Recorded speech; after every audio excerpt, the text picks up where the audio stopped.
Hi, welcome to this episode of the B2B Tech Marketing Talks podcast. We bring you insightful interviews with leading tech and channel leaders. I'm your host, Jeremy Balius. Today's theme is B2B Tech Sales Enablement. Joining me today is Ed Badawi, the founder and CEO of Sales Inc., a company which provides businesses with a proven strategy and practical support they need to generate more sales. Today's conversation is all about how B2B tech marketing and sales are extended functions of each other, and just how critical the alignment needs to be. The need to address a prospect's problems is fundamental, and it's storytelling that creates meaningful engagements. Ed's views on empathy and humility are especially insightful as he sees these qualities as essential for building strong relationships and creating positive sales experiences. I hope this conversation adds value to you and your thinking. Let's get into it. Hey, Ed, thanks for joining me today. It's really great to have you on our podcast. My pleasure. Thank you for having me. I've been watching it and I'm flattered that you would consider having me on board. Today, we're going to deep dive into the mind of a sales leader. We're really conscientious of wanting to understand from a sales leader such as yourself, how can B2B tech marketers and channel marketers and partner marketers get better at understanding sales cycles, how their content is being deployed and used, how salespeople are thinking and approaching. So today's going to be a fantastic opportunity to deep dive into how marketing can enable sales, work better with sales, and so forth. But before we get into it, I'd love to hear your origin story. How did you get to the point of leading Sales Inc., your company? How are you at the point of deploying these incredible sales outreach campaigns and the work that you're doing? What's your backstory? Oh, okay. I'll try to give you try not to spend 40 minutes on the backstory. I'll try to give you a short version. So my business partner and I are Nicholas Forsyth. We met in 2011. And funny story, we were working at an investment firm and it was post GFC and we were going back now, 12, 13 years. We were quite green and we didn't realize that we had been given these jobs in this post GFC world. It was quite a tough market. And I think from there, Nick and I became good friends and we became good associates from the standpoint of the way we were selling in a post GFC world compared to how some of the elder statesmen in that organization at the time who may be taking a more Wolf of Wall Street, Glengarry, Glen Ross approach. It just wasn't working. So we were kind of sitting back saying, man, let's just take the time to listen. We've got a job to do.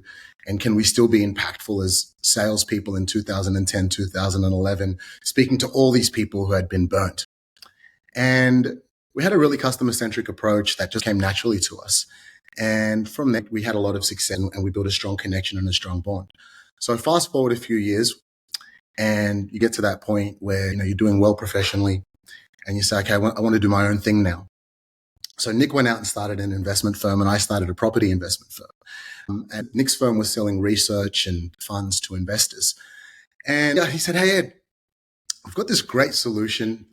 Could you come in and teach my guys how to pitch? And I was like, I think so, because we had never done anything like that before. It was just from that standpoint, he's like, I'm doing operation. You showed me a few things. I don't have time to scale out the floor. Can you help scale out the floors? By this point, it was like late 2014 and I just fell into consulting. It was essentially my friend asking me to consult for his business. But what happened from there is we had tremendous success and we almost had an overnight success. Fast forward to 2015, 2016, Nick and his business partners at the time asked me to become a partner. And then they would ask me to consult on other projects, other initiatives, and all the rest of it. So I just kind of fell into being a consultant, a sales consultant who was just using the methods that we had practiced and teaching them to other people. So by 2017, Nick had the bright idea and he said, you know what, Ed, we've been in financial markets or investment markets in some way, shape or form. I think we can do this for many businesses. I think we can do this for different industries. I've got all these friends in different startups and I think the principles that we've applied here, I think they're scalable. You can scale these principles across any organization. So in 2017 now, I'm kind of giving you the short version. In 2017, we packed up shop, everything we were doing, and we got out of everything we were doing and we focused purely on Sales Inc. as a consultancy. And in 2018, 2019, the feedback we kept getting from founders, owners, CFOs, and all the rest of it is like finding it quite difficult to manage salespeople. We can understand. We weren't the easiest salespeople to manage either, because it's like the better you do, you can become a bit ego-fueled. And if you're not doing well, then you can become a pain. So we were listening to these business owners, these CFOs, and they just kept saying, can we outsource to you? Can we outsource to you? And we thought, oh, this might be one of those moments where it's time to innovate. So we said, okay, well, let's figure out what that looks like. And by late 2019, we moved from just consultancy and training and scaling floors with a hands-on approach to, hey, you know what? We'll create the sales strategy for you, but we'll also execute the strategy for you. And that's how we got into it. And we started in all sorts of industries. We started in financial markets, financial services, technology, hospitality technology, random things. And then at the start of 2020, when the pandemic hit, we were like, ooh, have we made a big mistake here? And then the phone just started ringing. And interestingly enough, it was a lot of the tech companies that were ringing. It was a lot of people in cloud, and it was a lot of people in cybersecurity. And they were like, look, we need to keep going. And they felt like they needed to diversify their risk a bit. So from there, we just started applying our principles to cybersecurity, cloud campaigns, SaaS campaigns, DRaaS campaigns, all those kinds of things. And it just kind of took off from there. And since then, we've just helped a lot of different companies scale their solution out into the market, scale their teams, and unlock opportunities for them. Yeah, it's amazing to hear just how organic that the opportunities that have presented themselves, you've grasped and you've grown and evolved and developed some methodologies and process around. And I recall back on how we met through mutual clients where we're supporting tech businesses from a demand gen perspective, and we're working with them and understanding their brand strategy and how they're telling their brand story to attract prospects, and then being introduced to you through the successes that you were delivering for mutual clients. As I said, it was great to see also a culture alignment, and just even in the way that you're describing it, it's just so refreshing to hear this take of really being in service of others and driving successes in this really humble approach that you take. It's awesome to hear your story. Oh, thanks you, Jeremy, man. That's very kind of you to say. We appreciate that a lot. Appreciate you just reaching out to us as well and introducing people to us just without even necessarily meeting us, and just saying, hey, I'd like to speak to you. I think there's somebody that you might be able to help based on what we've heard. So I really appreciate that from you and your team as well, because I think it takes a lot of confidence to be like, you know what, maybe you need to speak to somebody else right now at this point in time. And then we met each other, and you came into our office. It was a strong value alignment straight away. And that's what it really comes down to. Our approach is driven by our value set.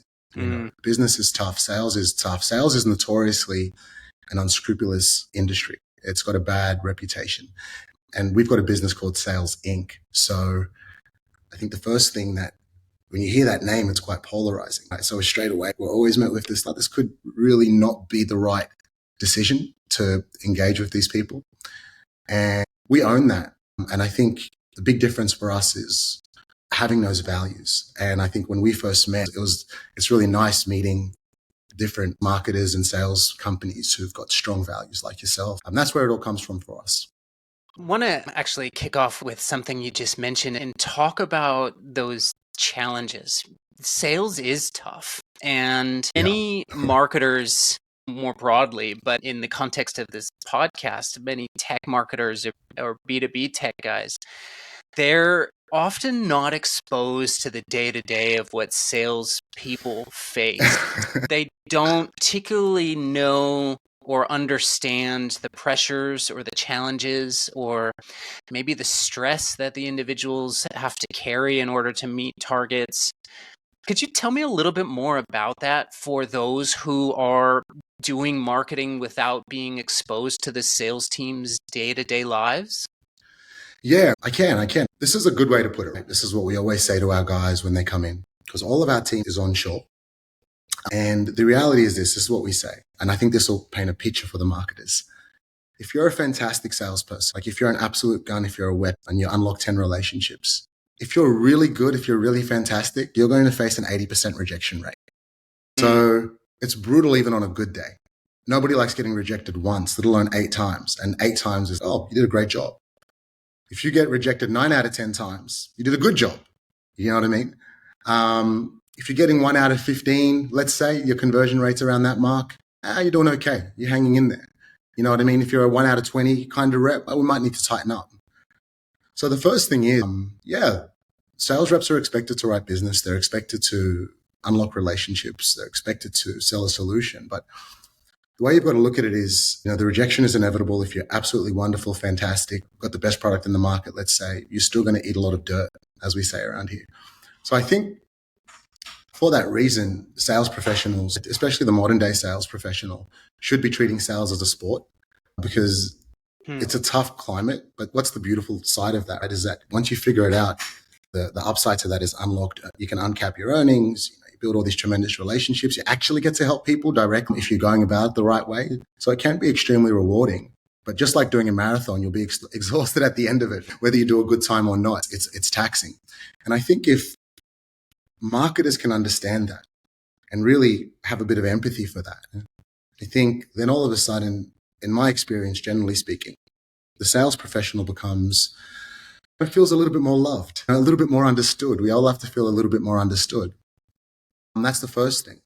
The second thing then is, and this is a common problem that I see, is there should be unity. All right, there should be congruency between the sales and the marketing team. I truly believe that there should be more collaboration in those departments.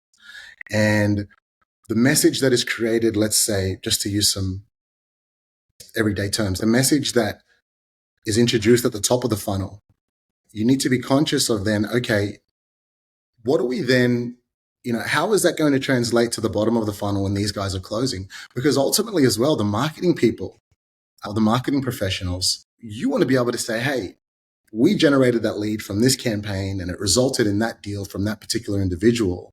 And now we can measure our success and we have return on investment. But the idea that the marketing and sales teams are different, the different departments, they don't need to coexist, they don't need to have congruence, and that the marketing team is just doing their job and that, hey, we filled up the top of the funnel, whatever, we had some message out there that is never going to be touched on again, but it got the lead.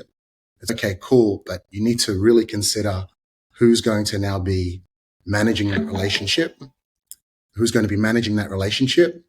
And from there, I think you need to make sure that they've got the ammunition to succeed, which means you have to listen to them as well. So it's a two-way street.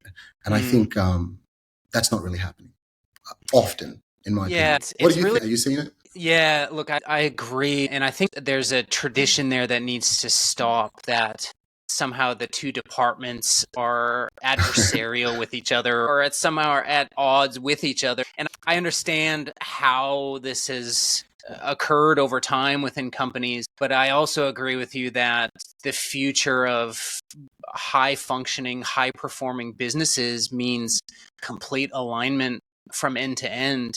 100%. And some SaaS-based companies are moving more into a space where sales and marketing are sitting under CRO type roles, or there's a look towards how can the story that we're telling at brand level actually be meaningful for a sales conversation.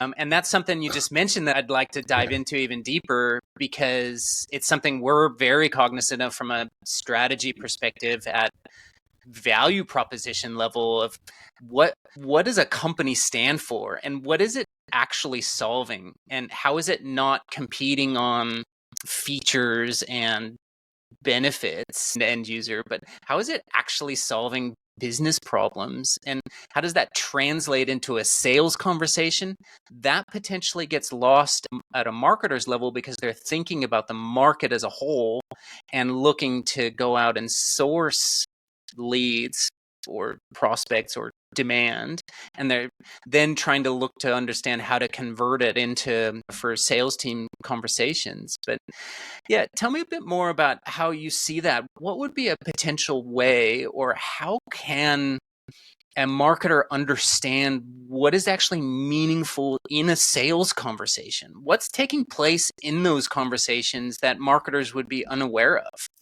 Well, I think take it back to one of the very first things you just said, and that's the story. Right? It's a story. Everything's a story. Life is a story. Stories have been passed down since the beginning of time. We love to tell stories. We love to hear stories. And I'm not talking a waffly story. You got to have context. So you've actually got to First place you've got to start is like with your avatar. Who do we want to speak to? And what is the story that they need to hear? And in that story, we're not even, I would say this, and the marketing team and the sales team, I must say, they need to be on the same page with what is our story? What is our narrative? That should be like everybody should be on that journey. You shouldn't have separate departments from, the receptionist at the front desk to chief executive officer to marketing team, sales team. Everybody should be across it. The product team, everybody comes into it. And then you've got to ask yourself, how do I introduce that story? And I'll go into a bit more detail of what I believe constitutes a story or makes up a story and the framework that we use to tell a story. But then how do I then introduce this story in a digestible manner? And by introducing this story in a digestible manner, so we're not overwhelming, obviously, you're not coming out, Jeremy, obviously, the way you write content and writing a 40-page document and expecting somebody to process that. So the way we always look at it is we say, okay, the sales and marketing team, everybody needs to be on the same page. Forget about sales and marketing. Everybody in the company needs to be on the same page. We all have to carry the same spirit to market. And I say this because when we're representing an organization, we're an extension of that organization. So we have to get straight aligned to that culture. And that's one of the things with salespeople is, I would say one of the stigmas, but also one of the things that salespeople are really guilty of is doing what it takes to get a deal, as opposed to maybe just telling a story in a digestible manner. So if everybody knows the story and everyone's on the same page, now you sit back and you just strategically have to say, okay, how do we introduce this story to get eyeballs, to generate a lead, to get that click through, to then capture the details and telling that story each way along the way. Okay, now we've got a phone number. Let's say we've got an email, whatever the call to action might be. Now, where is that sales rep stepping in, reiterating the story, right? Because you have to reiterate part. Last week on this episode, you would have seen this, you would have seen that. And then pick it up and continue the story in a structured way that helps you get down to business. So that's the way I look at it. And that's how I visualize it, and that's how we visualize it. So from our standpoint, the first thing you need to do is you need to flesh out the story. And we believe that there's 8 bare basic pillars to a story. And you were just talking about, I love that you're talking about features and benefits and these things, because sometimes the marketing team, they might focus on something that looks good, feels good, is beautiful, is fantastic, is excellent, but it's not really allowing you to get your hook in and to get traction in the relationship. Sometimes even a good marketing campaign is going to rule people out. Like sometimes you just want people to come back and say, you know what, I like what you're doing, but it is not for me. I'm moving in this direction. So you at least know where you sit within the marketplace. So the first thing we always, and salespeople sometimes have this tendency, particularly when you're selling tech, is just to jump straight into the technical deliverables, right? Oh, we got this new plugin, it does this. We got this thing that'll obfuscate that. And no, nobody wants to hear that. That's not a story. That's a rough listen. Do you really want to expose your prospect to a rough listen? So everything has to be relevant to the prospect. So the 8 pillars of the story that we always tell and what we always flesh out is we say, okay, first and foremost, who are the key people in the organization, why they're credible, even if we never mention them. Even if they've got no place in the conversation, chances are, though, you probably are going to have to mention somebody. You're probably going to have to introduce, let's say the prospect's interested. You're probably going to have to introduce them to some sort of technician. If you're selling a founder, they probably want to know more about your founders and your culture and your values. So the first thing we want to do is say, okay, who are the key people? Why they're credible? Is it 2, 3, 4, 5, 6? Who are they? We need to know. That's where the story starts for us. Interesting. From there, what are their philosophies and their motives? And typically that's where you start unlocking the beauty of the solution. We are motivated to solve this problem because historically you've been receiving a cookie cutter with no transparency and your costs are blowing out. Sarah used to work at this company and she noticed this problem and she didn't like it. So she took a risk and she went out and she started this organization, and it was driven by these philosophies and these motives. Motives are really important. Forget about your goals. You know what your goals are. We all want to make more money. We all want to help people. We all need X amount of deals or leads by this period of time. That's cool. You know your goals, disassociate with them. Now focus on your motives.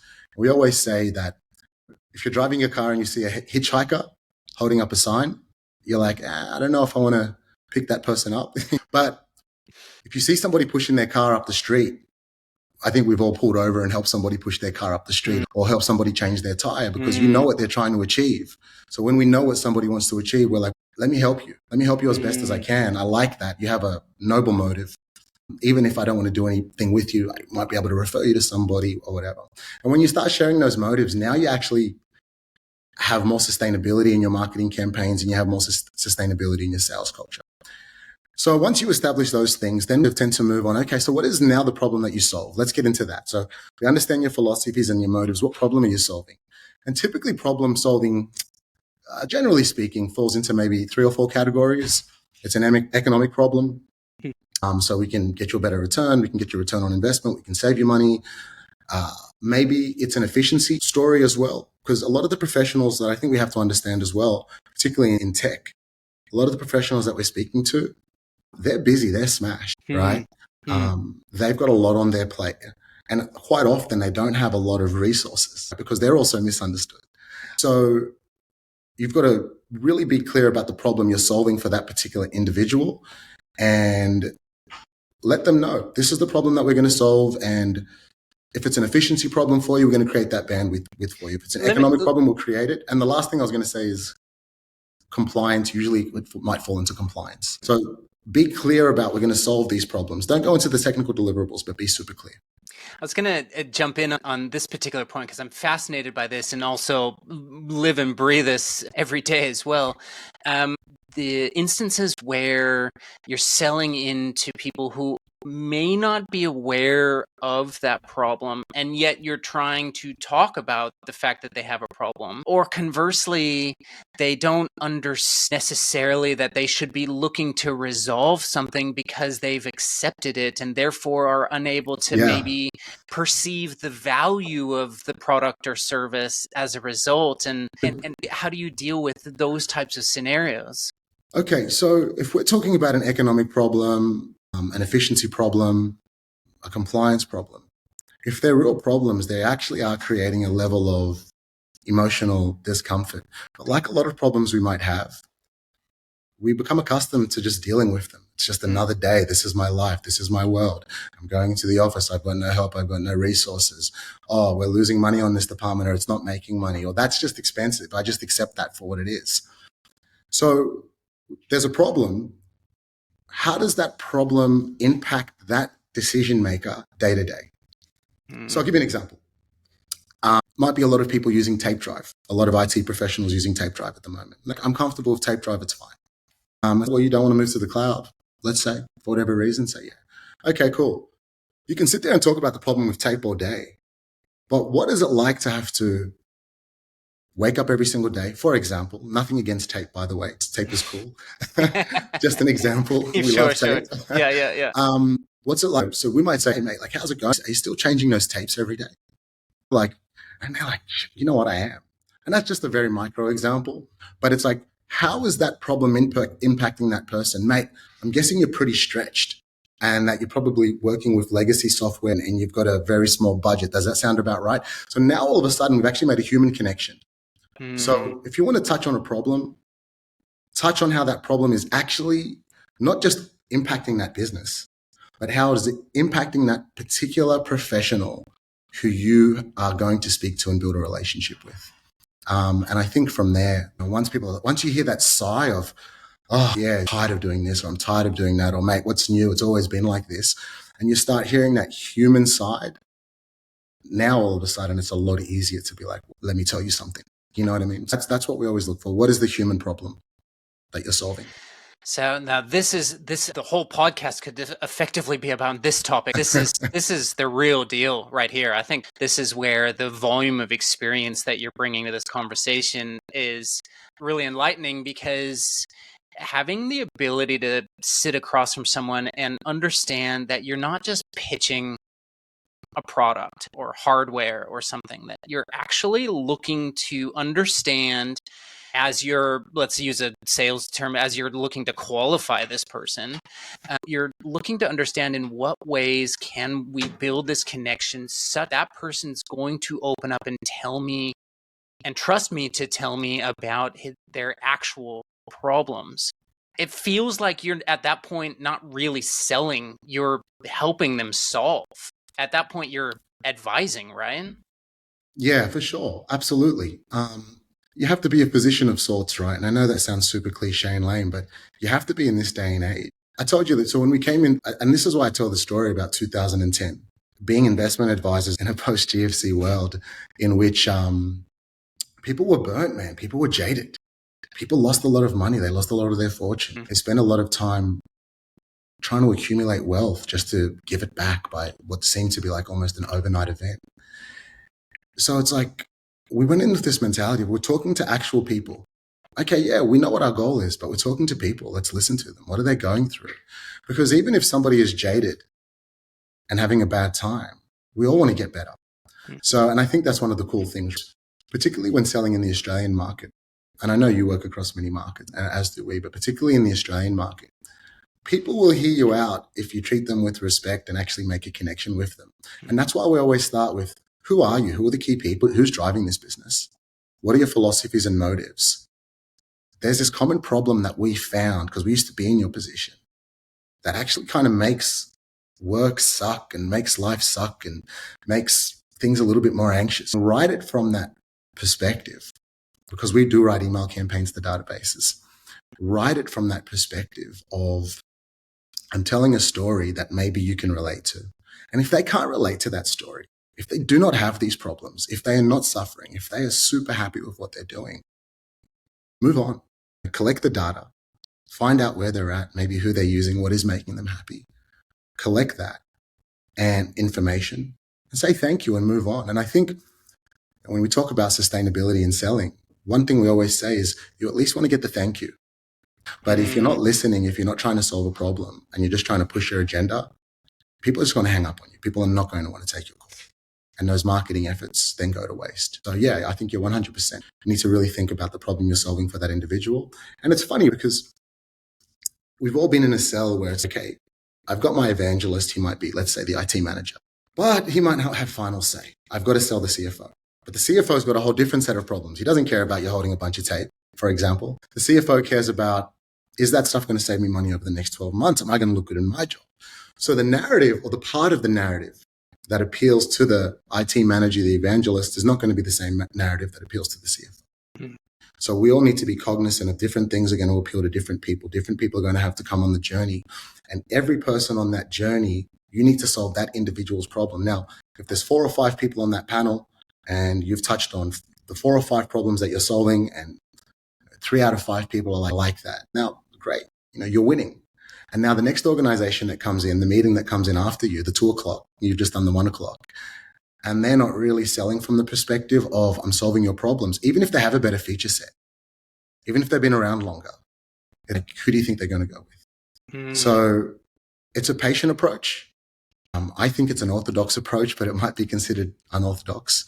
But quite often you'll win by default because the other organizations that are not taking that same approach, they actually, they put their foot in it, so to speak. So that's the way we look at it, and it's served us well so far.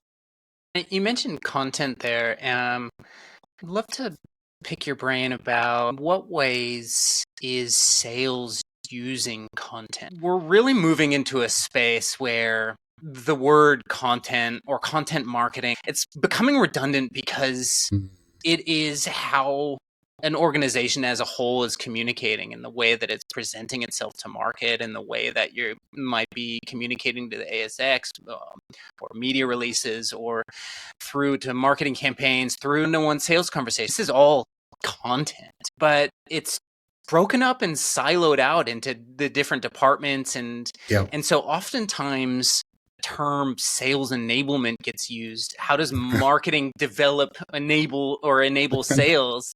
And then it produces some stuff that they might ask for or not ask for and not use then. And that usually consists of data sheets and brochures, and they love calling them leave behinds, even though it's not even printed anymore. And so all this stuff gets done. But from your perspective, what matters? Man, I'm going to sound like a broken record, but again, it comes back to you can't just build one bit of content in isolation. right? It's got to fit into the bigger ecosystem. And you have to understand where you're fitting into that ecosystem. You have to understand the purpose of that content and what we're introducing here. And for the sales team, they need to know, again, they need to know where they step in and where they're picking it up from that. So for example, okay, we're going to write a content piece and we're going to send it out to a database, let's say we're going to send it out to your database, Jeremy. And in that database, you've got 500 SaaS companies, and you wouldn't mind hypothetically picking up one or two extra companies, right? So we say, okay, we're going to write a content piece to them. It's going to be for them. It's going to be about them. It's not going to be about us. Right? It's never about us. As we said, we're the physician. You don't walk into the doctor's office and the doctor tells you about his day. So we're writing this content piece. So let's say the marketing team is writing this content piece. The sales team, it needs to be written that, okay, let's assume for a moment that somebody picks up the phone and calls on the back of this content piece. We need to know what the next conversation is, right? And so this whole idea of, we wrote this piece and we did this big piece and we got all these eyeballs and we got all these views and we got 10 leads. And now we need to focus on sales enablement. That conversation has to be had much earlier. If you want to use a sporting analogy, you've got to know what the fight plan is for all 12 rounds. And sometimes the plan goes astray, and that's fine. But you want to always try to bring it back into the game plan because things happen. So you need that framework. Now, so you're writing these content pieces, you're pushing them out and you're saying, okay, what is the next? Because the way I see it is like this. What is the next bit of content that we're going to give them? But that content might be a sales pitch, man. That's still content. That content might be a presentation. So we have to think of everything in terms of content. Everything is content. It just might be delivered by video. It might be delivered over a phone call. It might be delivered by email. It might be delivered on a website. So we have to think about this and we have to unify teams. And we have to have this understanding of like, I'm going to run point. I'm going to write this piece. I know it's going to do well. It's going to touch on our motives. It's going to touch on the problem we solve. We're going to sprinkle some brand equity across it because we're working with some awesome companies. Now, when that happens, you now need to pick it up and you need to reiterate the problem that we solve, for example. And then from there, you need to then understand that these people might have a relationship with a competitor or are considering a relationship with a competitor, for example. So go in, tell them about the problem you solve, find out where they're at, go into the points of difference now. Not even going into the feature set at this point in time. But my point is we need organization. We need to know how we're going to tell the story all the way through. You can't just write one bit of content in isolation. You have to be able to say, okay, this content is a whole journey. There's layers of content. We're going to write this. Talk to the sales manager, talk to the chief revenue officer and say, hey, we're going to write this and we're going to set it up. So by the time these people get to you, if they've clicked here and we've already touched on this problem, we've touched on our motives, there's this level of awareness, we'd recommend that you go back and then you touch on the problem that we solve, for example, however you want to do it. And then you need to be able to then listen to that sales team and say, hey, you know what? When you use that angle, this is what happens. So there needs to be more communication at the front end. I know I sound like a broken record. It's so important. And then you need to be able to say, okay, how does this lead into the next conversation? And then after you have that conversation, it's back over to the content team. Okay, I just had a conversation with Jeremy. Jeremy's suffering from this problem. He's considering using 2 or 3 other guys, or maybe he's using this company and they kind of suck.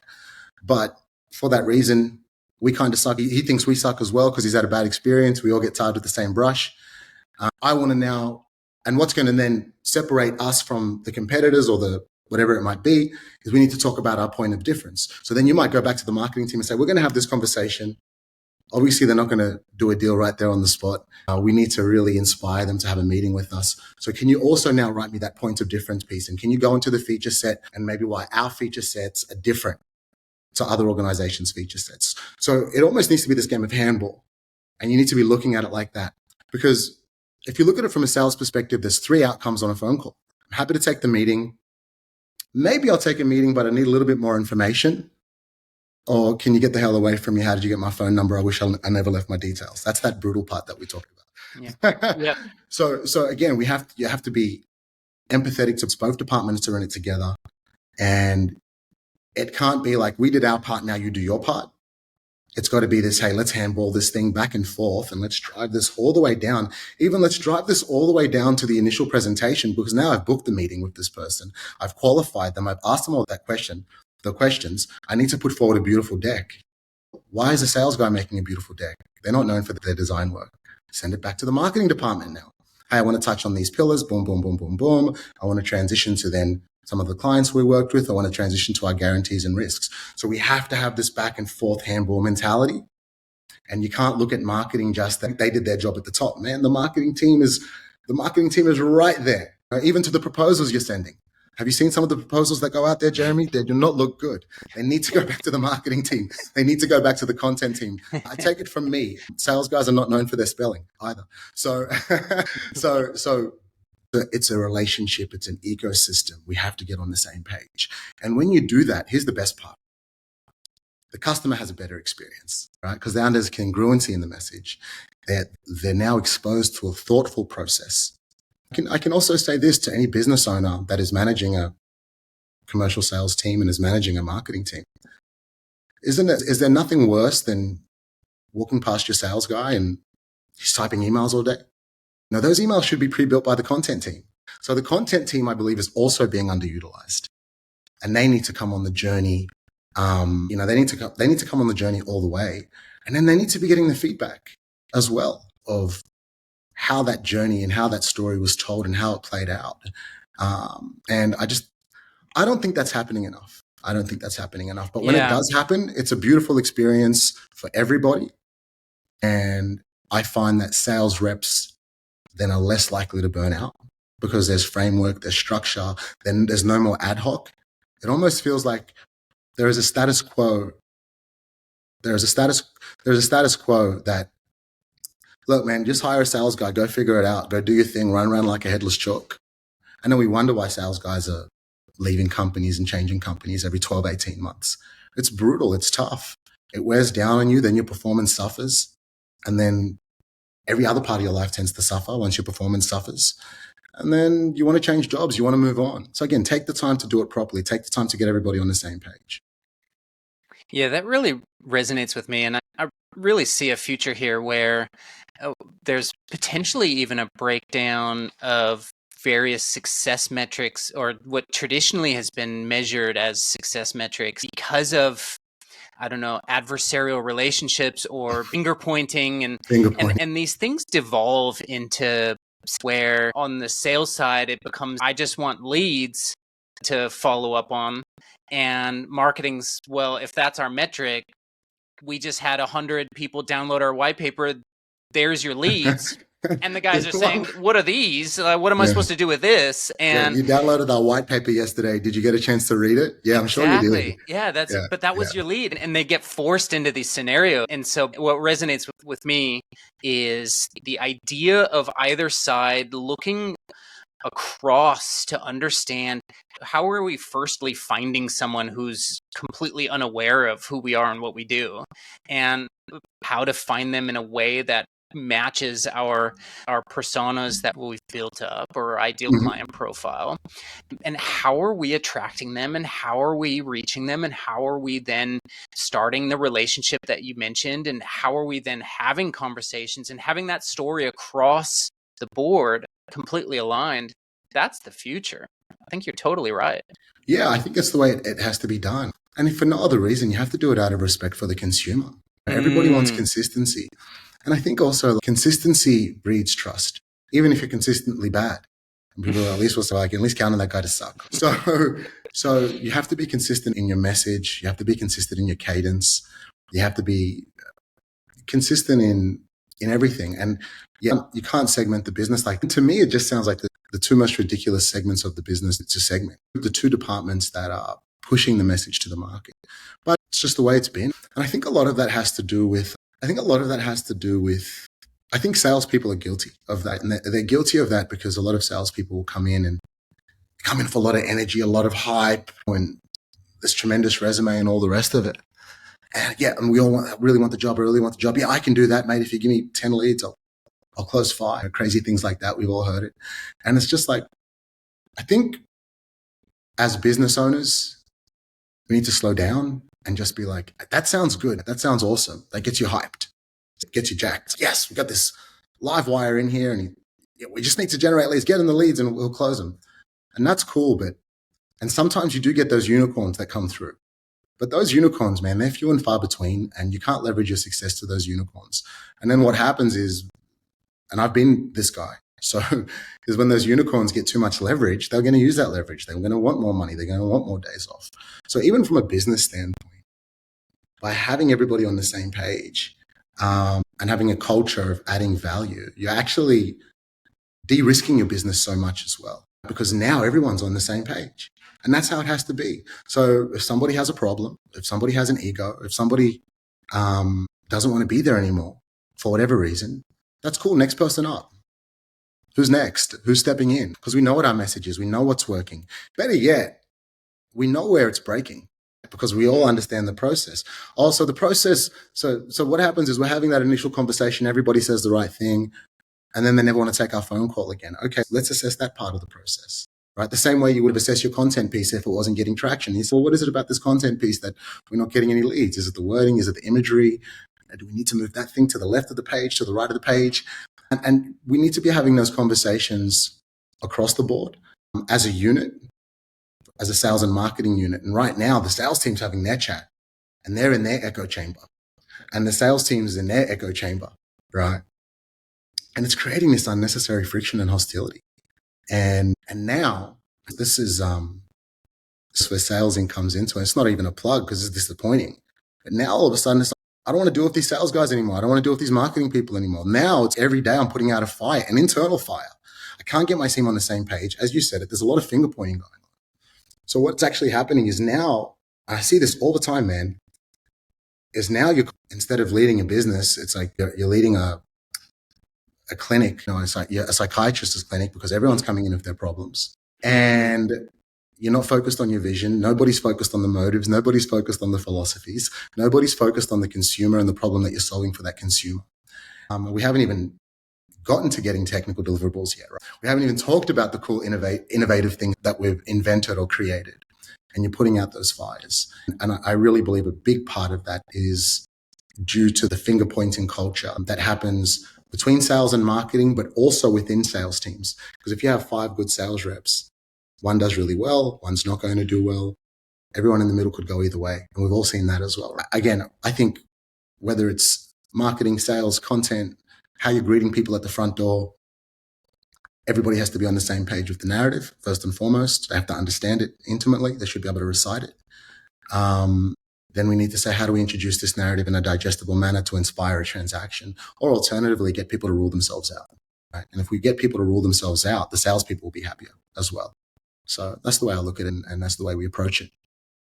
There's something you just mentioned there, and I think this would be really great context for people sitting outside of sales teams to understand about sales teams or the way that sales teams are built or potentially grown is this belief that if I want more sales, I just need to hire more salespeople. And your value proposition as a company and what is articulated so well on your website is that comes with problems, and that's not understood. Could you tell me a little bit more about what am I going to deal with if I just hire more salespeople because I want more revenue? So the way I look at it is like this, right? Is you've got to take it one person at a time. I always say the first salesperson you hire shouldn't just be an enthusiastic sales gun who's going to make 100 calls a day. Yes, you want those qualities. You want all those qualities. They're important. But what you want is somebody who is coming in and saying, hey, let's create scalable sales process. Let me get to know the different stakeholders of the business. Let me spend a little bit of time with the solutions team. Let me spend a little bit of time with the marketing team. And let me then, obviously, whoever I'm reporting to, let me understand what our goals and what our missions are. And let's reverse engineer that. Okay, I need to get 3 deals a quarter. Okay, great. Realistically, then how many people am I going to need to speak to? And again, running off some basic metrics of rejection. Cool. Well, if I'm any good, I should be able to convert 10%. I mean, you got to think even Apple's only got 15% market share and they're like a prolific organization. So when someone starts telling you they're going to convert over 15 to 20%, just say, slow down. Don't put that pressure on yourself. You know what I mean? We don't need that much conversion. How many deals we need between now and the end of the year? Can you get us there? And if we play a numbers game, if we need 10 more deals by now and the end of the year, then we obviously need more than 10 leads. So you have to bring everybody into that scenario. Now, that's the first thing you need to do. So the first person that you bring in, they must have that structure. And then they must introduce that structure to everybody else. It's that simple. And they've got to be able to lead by example, for sure. So it's good old fashioned leadership, but they've also got to have a game plan. Because what I typically find, to answer your question more directly, is that if I go and hire 5 people, I can guarantee you that you're going to have 5 people doing 5 different things. How is that going to work? So straight away, you're shooting yourself in the foot because you're taking an approach of, in theory, they should all be good, but how 5 different approaches are not going to work. Everyone's got a different personality, and that's fine. You can apply your different personalities to the same process. But the idea that we're just going to bring people in, or more people, here's the product, here's the solution, or you've been in the space for a long time, mate, you know what it's all about, go and make some calls. You're just almost sending them into this traumatic response where they're like, oh, it's my job, it's got to make calls, it's got to make calls, it's got to make calls. It goes haywire. We wonder why sales guys are having 7 shots of coffee a day and then freaking out. I have about 5 or 6. I'm not even, but my point is, it's like you're creating these anxiety-provoking environments by not having structure and by not creating that alignment. And I think we've all seen fallen salespeople who tell you the wall stories. I used to do this back in the day. I used to do that back in the day. I used to be really good at this and I really used to be good at that. And it's like you've just burnt out because of this unsustainable approach. There's no process here. And sure, processes break down and they need to be redefined and reinvented. But if you don't have that process and you bring 5 people in and you've got 5 people running around like headless chooks or doing their thing, you're just going to get a lot of fires to put out. That's what I believe. So make sure that first person that you bring in is the right person. Make sure you're implementing the structure, and don't just bring somebody in because you have more leads. You need to know what you're going to do with those leads strategically, step by step by step by step. If you have a super sophisticated solution, there might be 7 or 8 steps in your sales process. If you have a subscription-based solution, okay, it might only be 2 or 3 or 4 steps. That's fine. You don't have to overcook it. But you have to ask yourself, okay, how much information can this person take at a time? Obviously not a white paper, right? White papers are great, by the way. You can leverage them, but don't expect somebody to read a white paper and then want to do business with you straight away. White papers do give you credibility and they can be leveraged in emails, post-conversation value adds, because we love adding value. Remember, the point of a white paper is to add value. It's not to really sell your solution. Yes. It's a credibility builder, okay? And credibility is really important. I think a lot of people underestimate how content can just make you so credible. We've represented in our very early days companies that we call them naked companies. It was like the leadership was hiding. There was no real motives. We've just got a cool product. We just want deals and we don't really have content. And once people hear about it, it's all good. No, that's not the experience you need to give people. The experience you need to give people is, again, you need to tell that story. You need to have structure in how you're telling that story. The sales team needs to have structure as well. The sales team needs to have leadership and guidance. And if you're going to hire people just because you've got the leads and just going to chuck bodies at the leads, I think that's an age-old mistake. And look, I've been guilty of it once upon a time myself.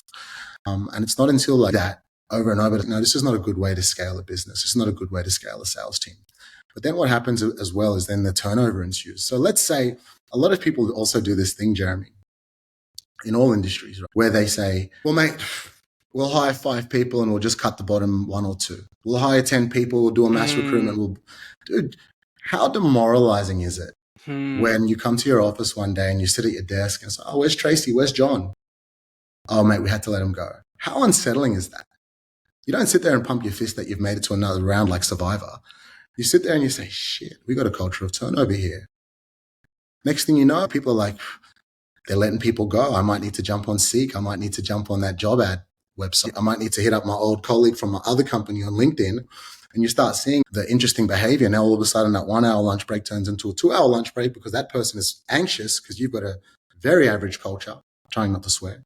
And now people are like, dude, I want the back door. I don't want to be here. I don't want to come in every single day knowing that I could be on the chopping block. Sure, that's a part of business. We all have to perform. We all have to deliver. But bringing 5 people, bringing them in, cutting, and just continuing to cut as my business partner, Nick, would say, continuing to cut the tail off the dog, it's just not good for anybody. And it's just going to create a negative culture. It's going to create anxiety. And that's why I think a lot of businesses also kind of get trapped. They get in their own way and their revenue kind of stagnate. Or a 2 to 5 million business for a $5 to $10 million business. And it's just, you're just essentially retaining your legacy clients and you're churning your team. And I also believe that the market notices when you churn your team. This week I got a call from Bill. Last week I got a call from Ali. This week I got a call from Sarah. So what is going on over there? Yeah. And the market notices that because we're on the front line. You hear it. Oh, getting a call from you guys again. And it's just, how many people did you go through before you gave us the keys? And it's not a good look for anybody. And it creates, we always say, it's just going to create this vicious cycle, Jeremy. So do you want to be stuck in this vicious cycle? Feel crap about yourself because you keep rolling people and then it just becomes the new norm and you got to carry that energy with you, right? Because what are we doing this for, man? What are we trying to make money for, man? To walk around grumpy all day? To walk around anxious all day with the shits all day? We want to spend time with our families, want to do cool stuff, want to buy nice things, whatever it is that matters to you. But we have to remember why we're doing this, and it's not to feel like crap. And I think if you have that mentality, then I think you'll take a more cautious and respectful approach.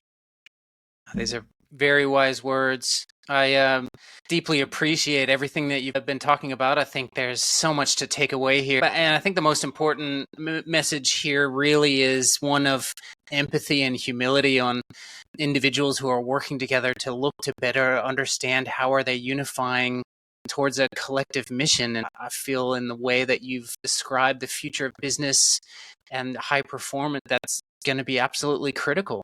And let me just say this back to your point. Also, empathy for the person that you're trying to sell to. And I really believe that's why content is important. It is hard. It is infinitely harder to connect with somebody if they haven't been exposed to your content. If you haven't touched on their problem, if you haven't been relatable, if they haven't seen you somewhere, even if they've just eyeballed it and read half your article, it is so much harder to make a connection with that person and find out where they're at and solve their problem and prescribe something that is going to make their life easier by making their business better. It's hard to do that unless you have content. So when I do believe that when you are writing that content as well, yeah, cool. We all have bells and whistles and we all want to kind of tell everybody about how awesome we are. That's great. That individual, have some empathy for that individual. They don't owe you anything. They don't need to read that content. They don't need to take your phone call. They don't need to open that email. They have no obligation to take a meeting with you, right? So be very gracious with them at all times. Again, they don't owe you anything. Be very respectful of where they're at. They're humans as well, going through a lot. It's the nature of life. And come at them with that angle. And if you can maintain that energy through the process, the sales cycle will get shorter. There'll be less friction through the deal process as well. And it'll be pleasant. It'll be nice. It'll actually be you'll still be tired at the end of the day, man. You're still going to go home and say, man, I left it all on the table today. I gave that person everything I had today. And you probably fall asleep on the couch at 8:30. But it's better than going home and being like, far out, man. I just made 100 phone calls. Nobody wanted to take my call back. Effing marketing team's putting out crap. I'm exhausted. We're going to go home tired anyway, but at least we need to always say, let's go home with our souls intact. Let's at least get a thank you at the end of every conversation. Content team and marketing team and commercial sales teams, they need to unite. And if they unite, dude, if you're converting those marketing leads, marketing is going to be happy. If marketing's happy, they're going to give you more stuff. And if the sales team's happy, then you're going to look good. Your return on investment numbers are going to look fantastic. So it just makes sense to me. I don't understand why I'm not seeing it more often. It's very inspiring stuff. I appreciate you so much for coming on and sharing your insights and wisdom. Thanks, Ed. Hey, thanks for having me. We appreciate you guys. And I'm very flattered that you think we'd be worth speaking to. So I really appreciate you guys over there. Thank you. No worries. Thank you.